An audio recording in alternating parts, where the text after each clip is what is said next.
એટલે મને બધી ખબર પડી જાય ભાઈ કોણ હાલશે ને કોણ નહીં. જો આ રન મારે છે ને આ આપણા ટીમનો કેપ્ટન છે. હવે ખાલી 100 પોઈન્ટ વધી જાય ને એટલે ભાઈ કરોડપતિ. આ રમે આને તો ટીમમાં લેવાનો જ રહી ગયો. આવું ભલા મને ટીમું બીમું નખાય જ નહીં. મોબાઈલ ખોલજો. 50 કરોડ રૂપિયા લઈને અમને રાખ્યું બરોબર અને ટીમું કેટલા જણા નાખી છે 1 કરોડ 40 લાખ 70,882 જણા નાખી છે. દરેક કેટલા રૂપિયા આપે 49 રૂપિયા આપે તો જવાબ શું આવ્યો 68 કરોડ 94 લાખ 73,218. હવે આમાંથી 50 કરોડ કાઢી નાખીએ ને તો કેટલો આંકડો આવે 18 કરોડ 94 લાખ 73,218 રૂપિયા રોજના કમાય યાર. હવે કોઈ તે જોયું કે રોજના કરોડ રૂપિયા જીત્યો હોય જોયું? પણ આપણે નકરી આંખો મારવાની આમાં મૂકી દે બધું રમવાનું. એના કરતા સાથે મેચ જો ને. ઉમેશ યાદવ 20 બોલમાં 50 રન માર દે ને ભાઈ. રોહિત શર્મા એમ 4 વિકેટ લઈ જાય ને અમ્પાયર કેચ કરી લે ભાઈ કરોડ. ભાઈ કરોડપતિ.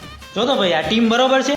કઈ બરાબર નથી. આ પીચ સ્લો હે ધીમી હે બરોબર એટલે તું આમાં સ્પિનર ને કેપ્ટન બનાય. શોર્ટ મોટી ને નથી પહેરતો સ્પેશિયાલિસ્ટ રેમન્ડ નો હશે સ્પેશિયાલિસ્ટ. કાંઈલા કેતો તો ને થઈ ગયો કરોડપતિ. ના એટલે ઓલા 49 નાખ્યા પાસ આવી જાય તો સારું હે.